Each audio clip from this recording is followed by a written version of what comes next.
Somos un país independiente y comenzamos a discutir la forma que queremos darle a esta nueva república. En provincias está muriendo de hambre. Lo único que hacen es beneficiarse del desorden de la administración. ¿Hasta cuándo vamos a soportar estas insolencias?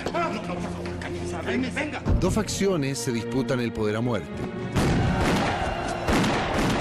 La batalla definitiva la libran en Lircay. Si usted muere hoy, la causa liberal muere con usted.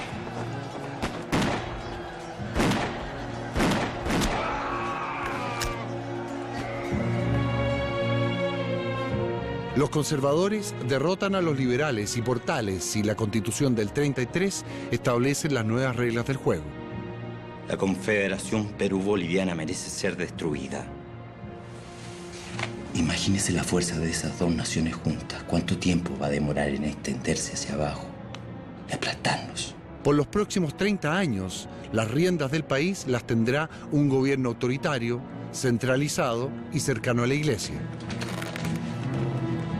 La guerra contra la Confederación Perú-Boliviana provoca nuestras primeras demostraciones de fervor patriótico. Y el héroe de esa guerra termina de presidente, Manuel Bulnes. A fines de su mandato, Manuel Bulnes nombra como su sucesor a uno de sus ministros, Manuel Montt. Ay, Manuel, pero ¿cómo que nombra y no hay elecciones presidenciales? Elecciones sí hay, pero solo vota cerca del 3% de la población. Solo hombres mayores de 25 años y que logren acreditar un mínimo de propiedad. Y la maquinaria de intervención electoral del Ejecutivo es avasalladora. No me parece muy democrático. Para nada, pero va a traer consecuencias.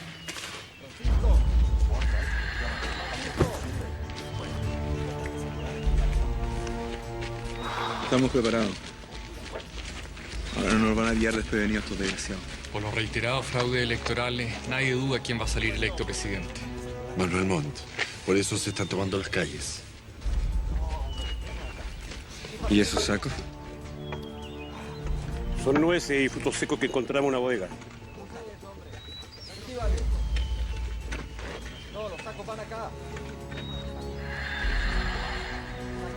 Esto es lo mismo que ocurrió en París hace 3 años atrás.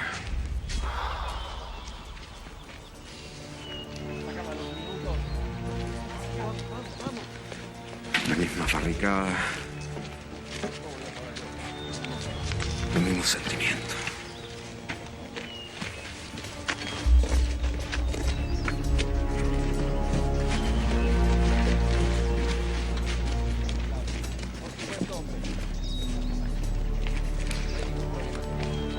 Eusebio Lillo con el coronel Urriola están en la plaza de armas esperando los refuerzos para atacar. ¿Cuántos somos? Nosotros somos 300 hombres, aunque siguen llegando. Esperamos juntar unos 3.500 soldados.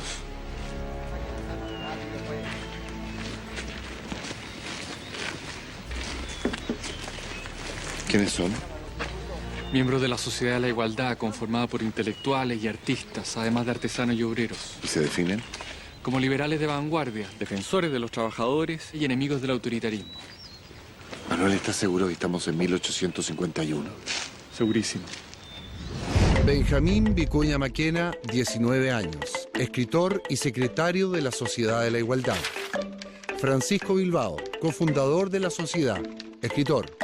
Excomulgado en el año 1844 por sus constantes ataques contra la Iglesia. José Sapiola, autor del himno de Yungay. Y a continuación sus cómplices, los escritores Santiago Arcos, José Victorino Lastarria, Eusebio Lillo, el artesano Ambrosio Larrecheda, todos contagiados por ideas revolucionarias que llegan desde Europa.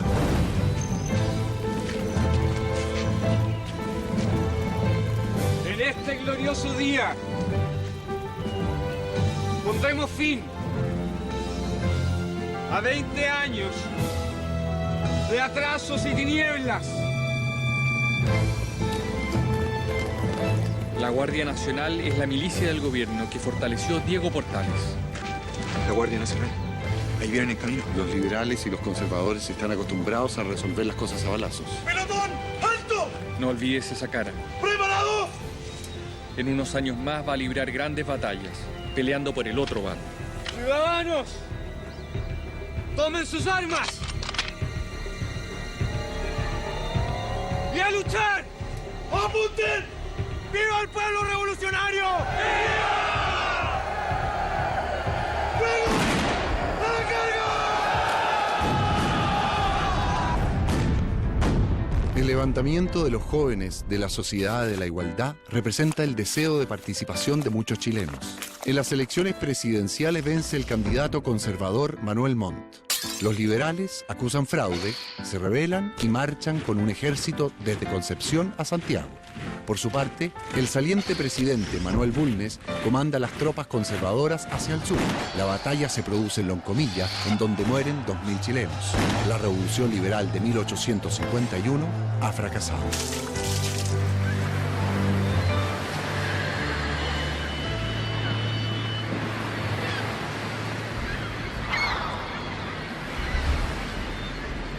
Es un nuevo intento de Concepción por resistirse al centralismo de Santiago. Sí, pero será el último. ¿Y qué pasó con los miembros de la Sociedad de la Igualdad? Todos los conocidos logran escapar.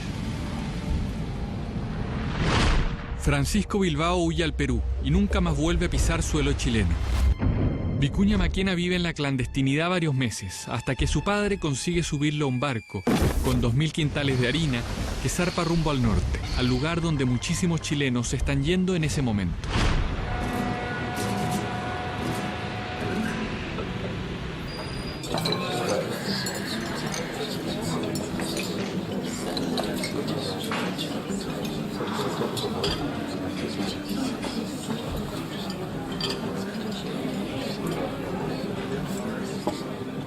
Hola, señor. Hola, buenas tardes. ¿Cómo Dos están? cervezas, por favor. Inmediatamente, pues. ¡Salud por California! ¡Porque es toda de oro! Esta cervecita que fabrican los ingleses aquí en Valparaíso es una delicia. Ah, sí. Vamos a ver. Gracias.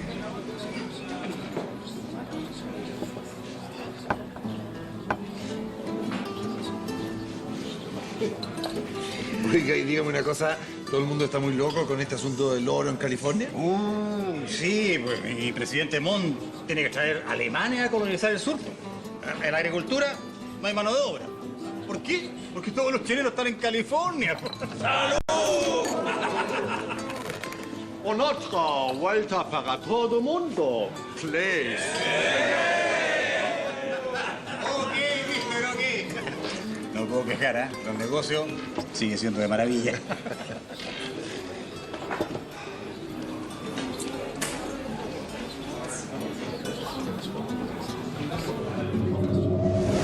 A California se manda mano de obra y se exportan víveres. Al resto del mundo, cobre, guano y plata. El capitalismo se consolida en Valparaíso, donde la influencia inglesa aumenta con los años. Los empresarios chilenos y extranjeros miran hacia el norte del país, donde se encuentran las mayores riquezas mineras.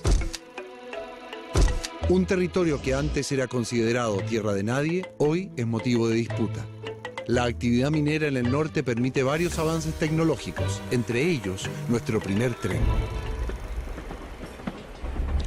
Y este es el primer tren de Sudamérica. Eso es un mito. El nuestro es el tercero. Luego el de Guyana Británica y el del Perú. Bueno, al menos somos finalistas. Lo que yo no entiendo es cómo Copiapó tiene línea férrea antes que Santiago y que, no sé, Valparaíso. Es que hay mucha plata. Mucha plata. ¿Plata del metal, dices tú? Por el momento es nuestra gran riqueza minera, que se explota en la región de Atacama y particularmente en Chañarcillo. Y el tren lo construyó el gobierno, ¿verdad? No. Los privados, inversionistas chilenos y extranjeros. Entonces el gobierno no forma parte de esto. La verdad es que una de las principales preocupaciones del presidente Montt es la educación.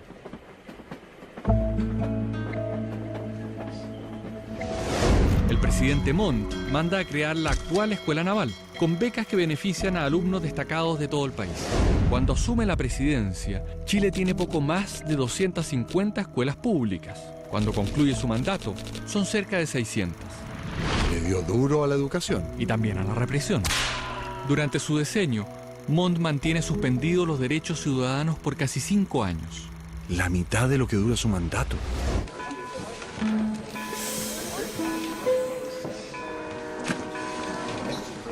Hasta luego.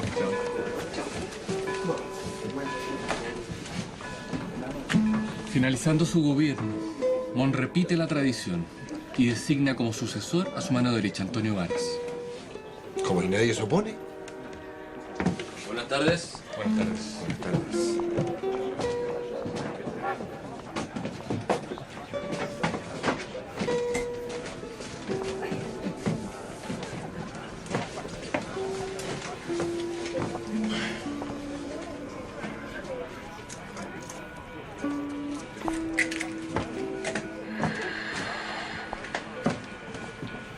Basta ya del centralismo funesto. Hay que reformar la Constitución de Portales y recuperar las libertades públicas que nos merecemos. Y lo vamos a hacer con nuestros propios recursos, como lo hemos hecho siempre. Señores, sus boletos. No olvides esa cara. En unos años más va a librar grandes batallas, peleando por el otro bando. Pedro León Gallo es heredero de las minas de plata de Chañarcillo, la mayor fortuna de la zona. Pero como, ¿y no era partidario de Montt? También es su pariente, pero... A esos santiaguinos abusivos, perversos y autoritarios, los venceremos. Si ellos se comportan con crueldad, tendrán que aguantar también crueldad de nuestra parte. Y si quieren guerra, tendrán que comenzar a buscar un lugar donde enterrar a sus muertos.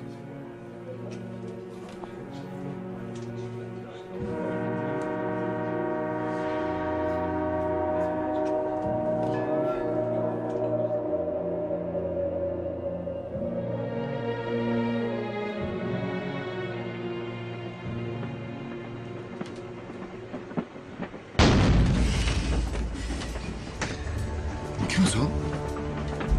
Estamos llegando a Caldera. ¿Y ahí? A romper oficialmente con Santiago, todos los recursos de esta rica zona son destinados a la guerra contra el gobierno. Ahora mismo, en la maestranza del ferrocarril de Caldera están haciendo balas, cañones, fusiles, hasta carros blindados. Ah, la cosa va en serio.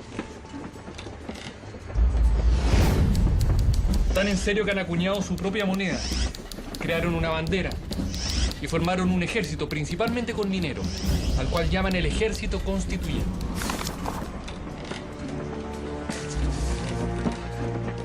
Constituyente por la Constitución del 33, ¿verdad? Exacto.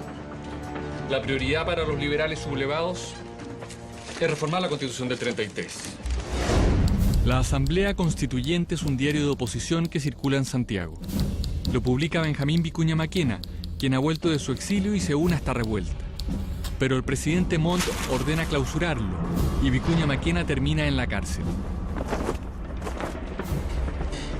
¿Y en Santiago qué está pasando? Vamos a ver. Sígueme.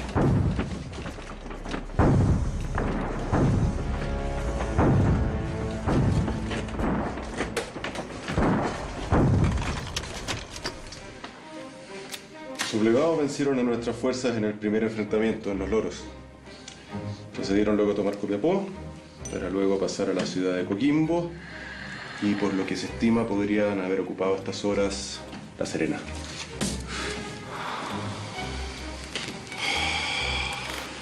¿Pero qué quiere esta gente? Reformar la Constitución, que las provincias sean autónomas, la ley electoral, que la enseñanza sea laica. Eso tiene un nombre. Anarquía. Bastante sacrificio nos han costado nuestros logros, como para que vengan unos jovencitos de alcurnia a ponerlos en peligro. Y nada más que por sus miserables intereses personales.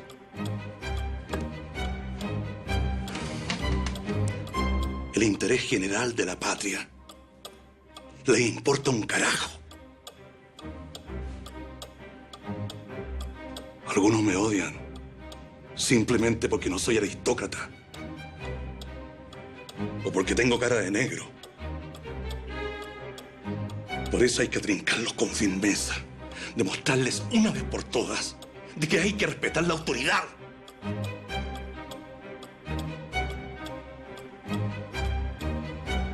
El ejército constituyente, comandado por el ahora liberal Pedro León Gallo, obtiene importantes triunfos, dominando gran parte de la zona norte del país. Pero las tropas del presidente Montt vencen a los revolucionarios en 2 batallas sucesivas, primero en Cerro Grande y luego en Petorca. La segunda revolución liberal de 1859 es aplastada.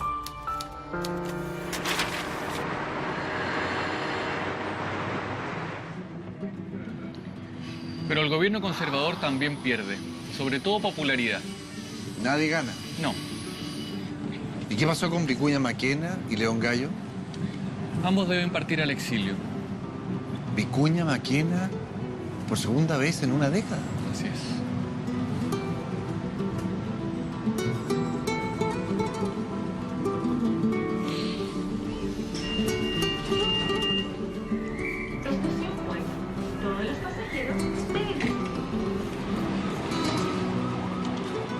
¿Y qué hacemos en Valparaíso? Vinimos a ver el comienzo de una guerra. Otra más. Esta vez contra una potencia europea que va a echar abajo el puerto a cañonazos.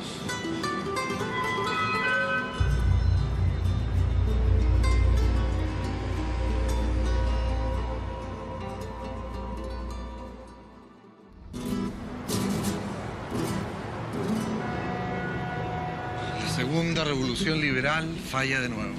Pero ojo que los conservadores no quedan en buen pie. ¿Por qué? Porque llevan 30 años en el poder y el desgaste de conservarlo a punta de guerras civiles lo obliga a abrirse un proceso de apertura política. Y los liberales llegan finalmente al poder. Eso es.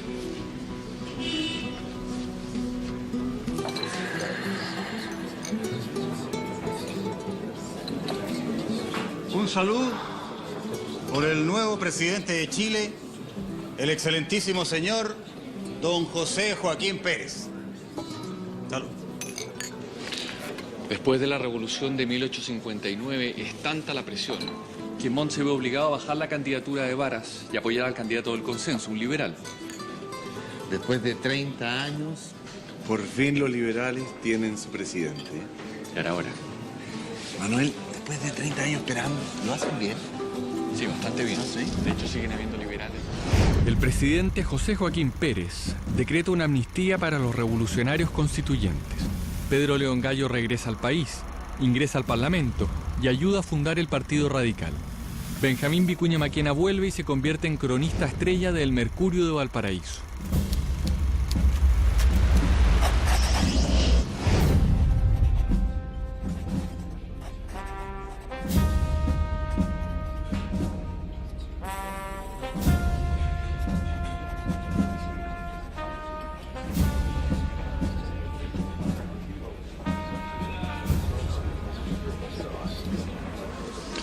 Me cae bien Vicuña Maquena. En unos años más, para evitar otra guerra civil, renunciará a sus opciones presidenciales.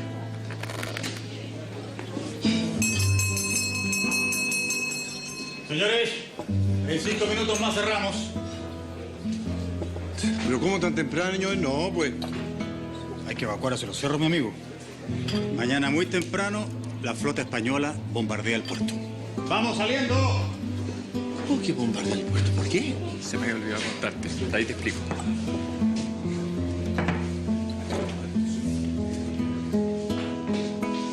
España no reconoce todavía la independencia del Perú y quiere cobrarle impuestos atrasados desde hace 40 años. Joder, qué patudez. La madre patria decide recuperar esta supuesta deuda, ocupando las Islas Chinchas, donde se encuentra el principal recurso económico del Perú, el guano. A cobrarles todo, cada doblón que nos deben. ¿Tan valiosa la caca de gaviota? Sí, el excremento rico en nitratos es el fertilizante más usado en estos años.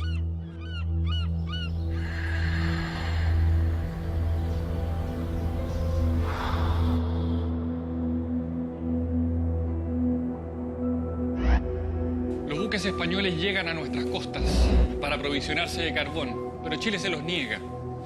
Entonces capturan un barco nuestro que viene de Lota lleno de carbón. Chile se defiende y la fragata Esmeralda termina atrapando a la Covadonga, que por entonces es un barco español. Y después ambas lucharán juntas en el combate naval de Iquique. Falta para eso. Por ahora el almirante de la Covadonga, deshonrado por la derrota, se suicida.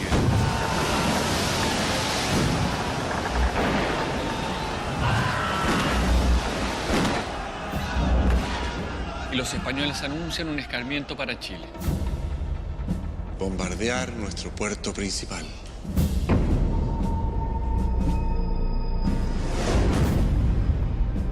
El bombardeo dura cerca de 4 horas.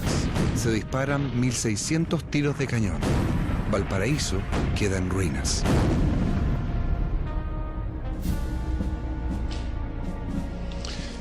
Y a todo esto, ¿en qué está Vicuña Maquena?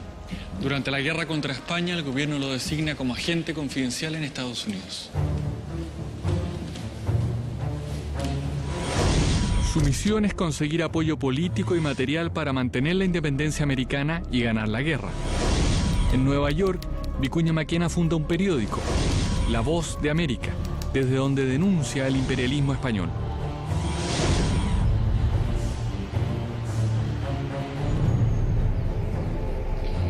Terminada la guerra y convertido en un gran defensor del americanismo, Benjamín Vicuña Maquena vuelve a Chile y se casa con su prima, Victoria Subercaseaux, de 19 años. ¿Y qué pasó con Vicuña Maquena, revolucionario? ¿Es domado por ella? Hasta por ahí nomás.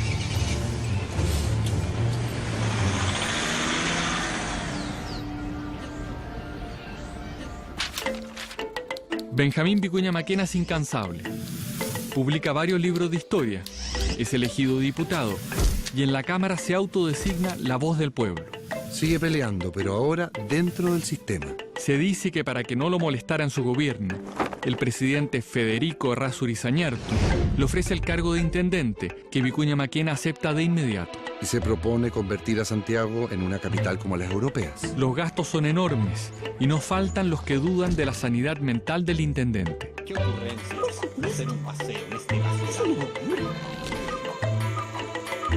Una de sus obras más importantes es la transformación del Cerro Santa Lucía en un hermoso paseo público.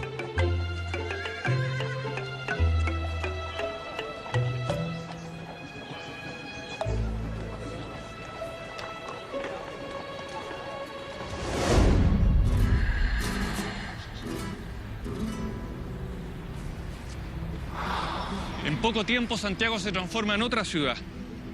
Su remodelación se inspira sobre todo en París. De hecho, Vicuña Maquena, apenas asuma como intendente, promete transformar a Santiago en el París de América.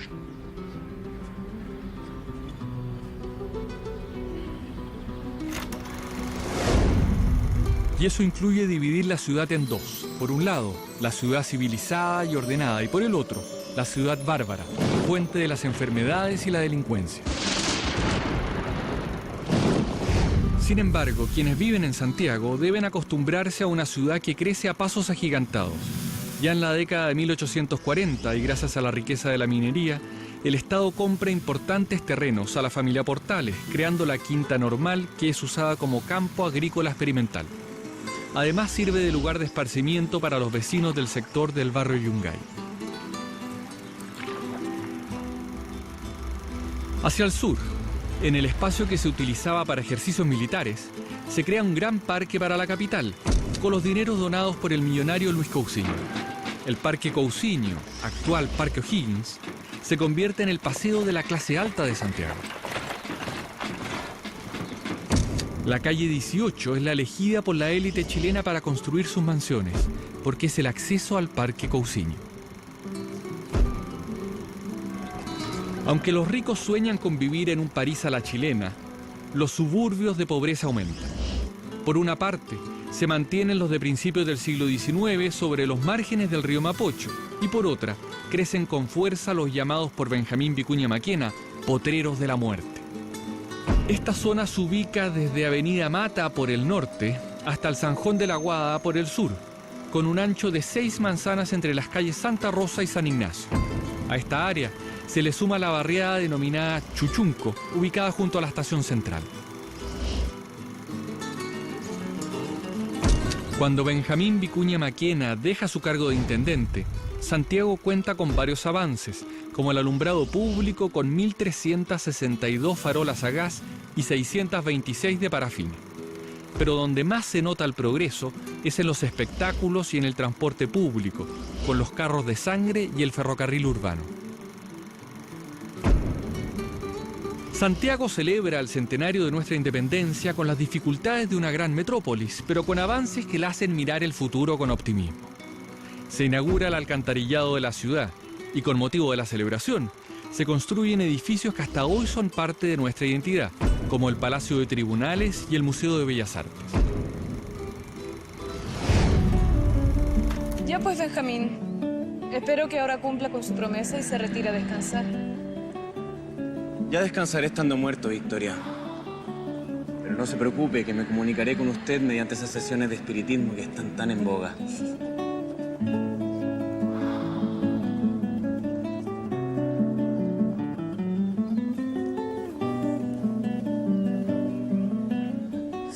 Hace meses que no duerme, Benjamín. Creo que en vez de dormir, voy a escribir. Quiero sentarme a terminar de contar todas aquellas cosas que he visto y las historias que he escuchado. Podría escribir algo sobre el voto femenino. ¿Para qué, Victoria? Todavía no pueden votar todos los hombres y ya quieren empezar a votar las mujeres. Hay cosas bastante más urgentes. Nunca lo había visto tan de acuerdo con los conservadores, mi señor. No se trata de eso, Victoria.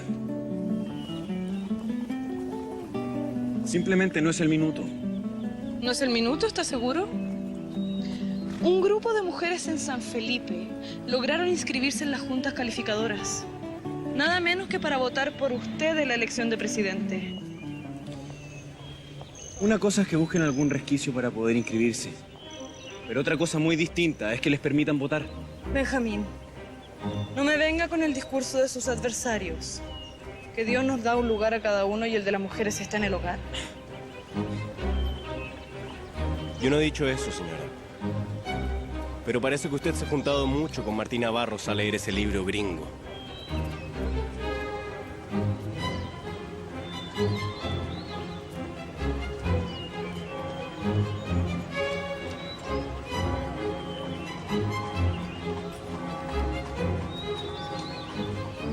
Mejor terminemos de recorrer este hermoso cerro. ¿Qué le parece, Victoria?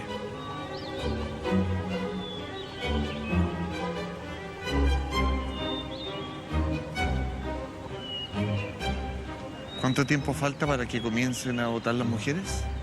Unos 70 años.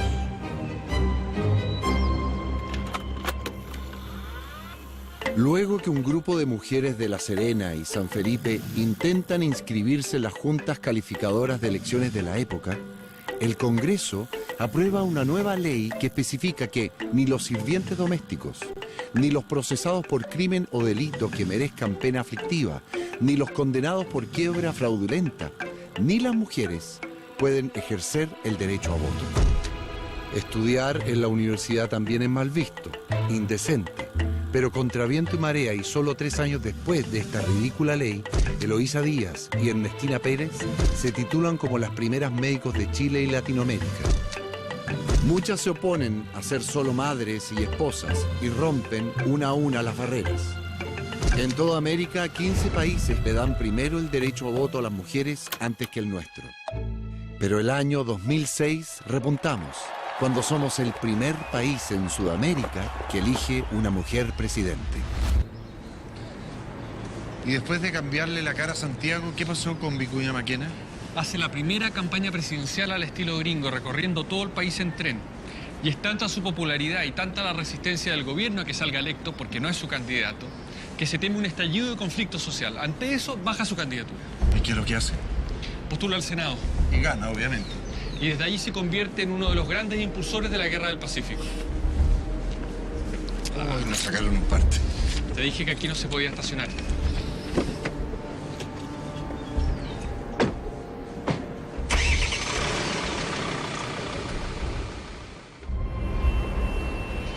Han pasado 30 años y nuestros jóvenes revolucionarios, Vicuña Maquena y compañía, ahora son gobierno.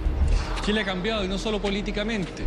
De ser un país principalmente agricultor hacia 1870, ese sector apenas representa el 15% del Producto Nacional. Ahora somos un país minero. La principal fuente de riquezas es el salitre, que reemplazó al guano como el fertilizante más usado en el mundo. Mientras en el norte del territorio chileno comienza a descubrirse salitre, en la zona boliviana de Antofagasta, su explotación lleva ya un tiempo.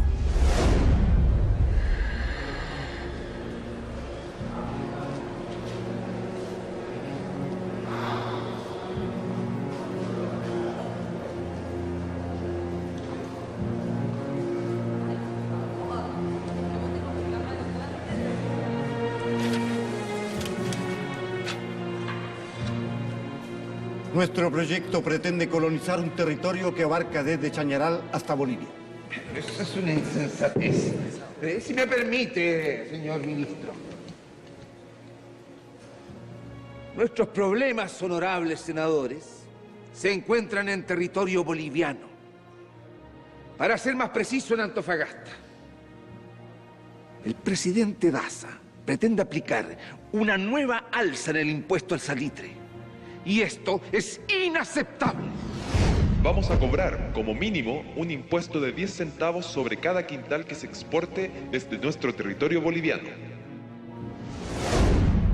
Constituye una flagrante violación al tratado que suscribimos con Bolivia hace 5 años. Lo que tenemos que hacer es comprar navíos blindados. Desde que el Perú nacionalizó sus salitreras, sus fuerzas armadas han ido creciendo. Todo eso es absurdo, señores. El presidente peruano es un gran amigo de Chile. Manuel Parte es uno de los hombres de Estado más ilustrado y atrevido que hemos conocido.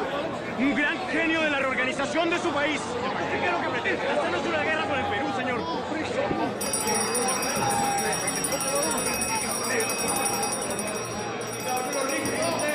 Con la depresión que afecta actualmente a los mercados europeos, la economía chilena necesita un salvavidas urgente. Salvavidas que estaría en el norte.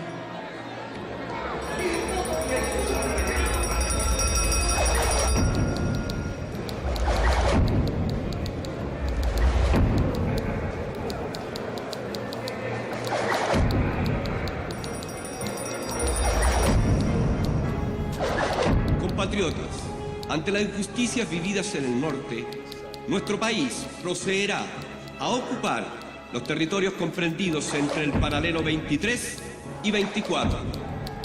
Hemos dado instrucciones para que todo se haga de la manera más pacífica, dándole a las autoridades bolivianas todas las facilidades para abandonar la zona. Los soldados chilenos son recibidos como héroes por los trabajadores de Antofagasta. ¿Antofagasta no es boliviano? Sí, pero entonces en esa zona viven unos 1.200 bolivianos y más de 6.500 chilenos.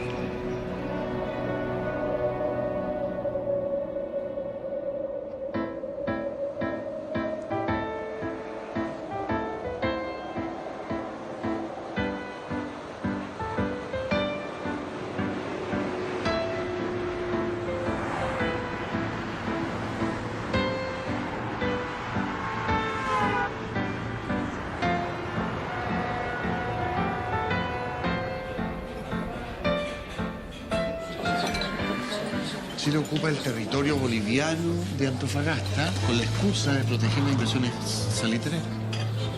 Y ahí el ejército se encuentra una carta que lo único que hace es exacerbar los ánimos. Silencio, silencio. Voy a leer. He fregado a los gringos decretando la reivindicación de la salitrera. Espero que Chile no intervenga en este asunto empleando la fuerza. Pero si nos declaran la guerra, podemos contar con el apoyo del Perú, al que exigiremos el cumplimiento del tratado secreto de ayuda mutua. ¿Se dan cuenta? El presidente boliviano confiesa una alianza con el Perú en contra de nuestro país. Yo, los malagradecidos. A esos descendientes de los incas les hemos salvado el pellejo no una vez, señor, sino que 2 veces. 2 veces les sacamos de encima a los españoles. ¿Y ahora? Ahora resulta que hacen un tratado secreto en contra de nosotros. ¡Eso es traición, señor! Así es. ¡Traición, señor! Felonía no puede ser. No puede ser. ¡Traición! ¡Traición es felonía!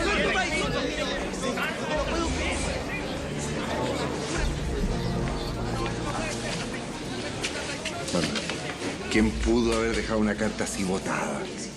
¿Estamos seguros de que es verdadera? Por lo menos está citada en muchos libros de historia. Y Vicuña Maquena, que tiene tanta confianza en el presidente peruano, ¿qué opina de todo esto? Se siente personalmente agraviado y de ahí en adelante su discurso cambia hacia una constante arenga a favor de la intervención militar.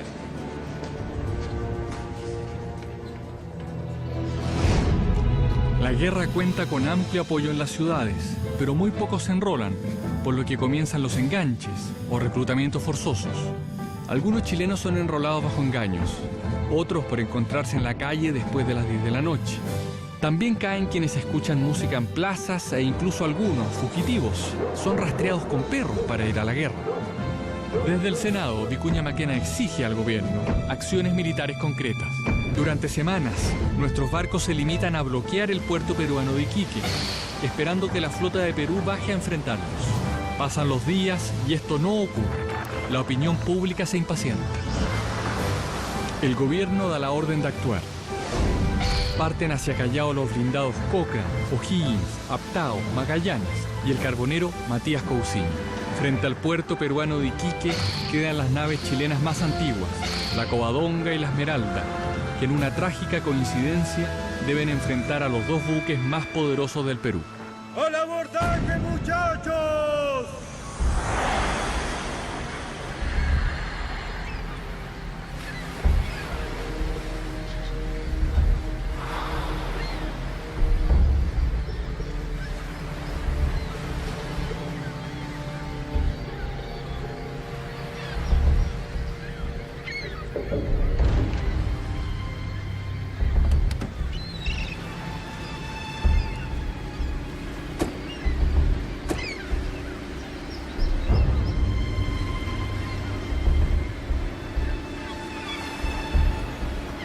La muerte del capitán Arturo Prat en el combate naval de Iquique es conocida con algunos días de retraso. Hola, buenas tardes. Buenas tardes. Teniente Paso, comandante del buque. Mucho gusto, Francisco Melo, Manuel Vicuña. Teniente Paso, por favor, lo invito a bordo. Gracias. Las primeras noticias recién llegan a Santiago el día 23 de mayo. ¿Cómo lo toma la gente? Primero hay una sensación generalizada de derrota, hasta que alguien da un largo y emotivo discurso que enciende el fervor patriótico.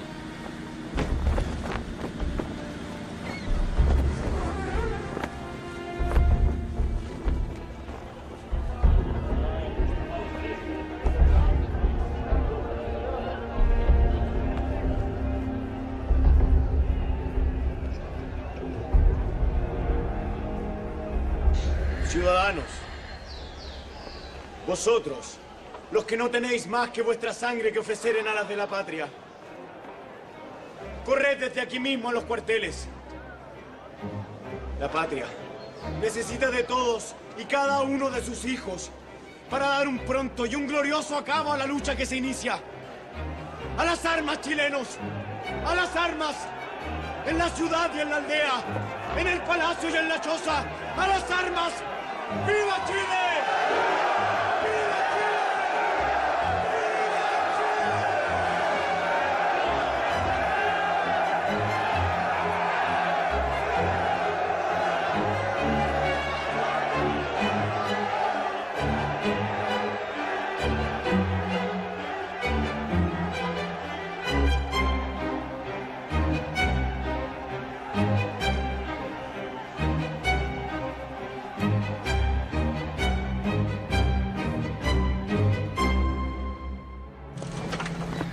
Larga 4.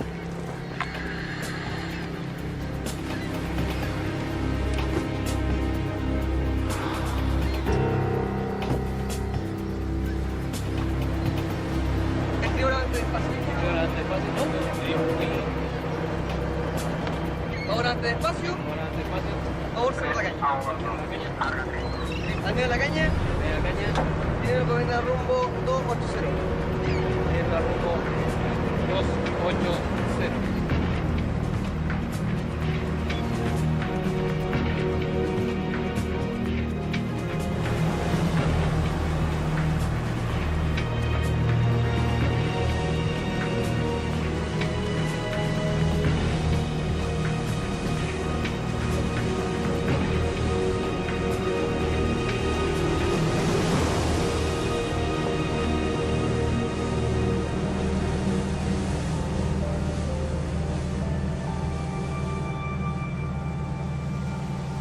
Antes del combate naval de Iquique, Vicuña Maquena lamentaba la ausencia de espíritu patriótico.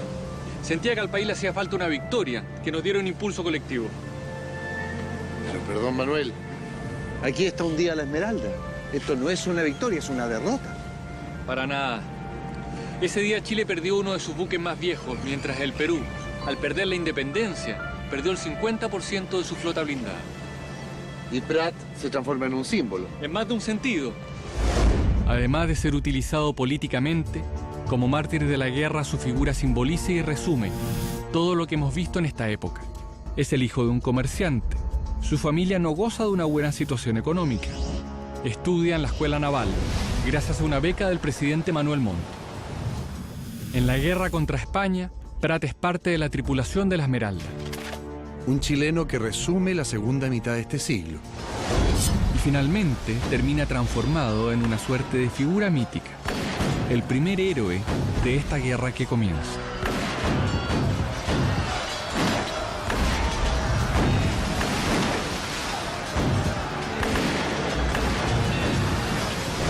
Me imagino que tras la muerte de Prat, los voluntarios para la guerra se multiplican. Las oficinas del ejército literalmente no dan abasto. El país embarca en una empresa que nos traerá la victoria, pero también una maldición.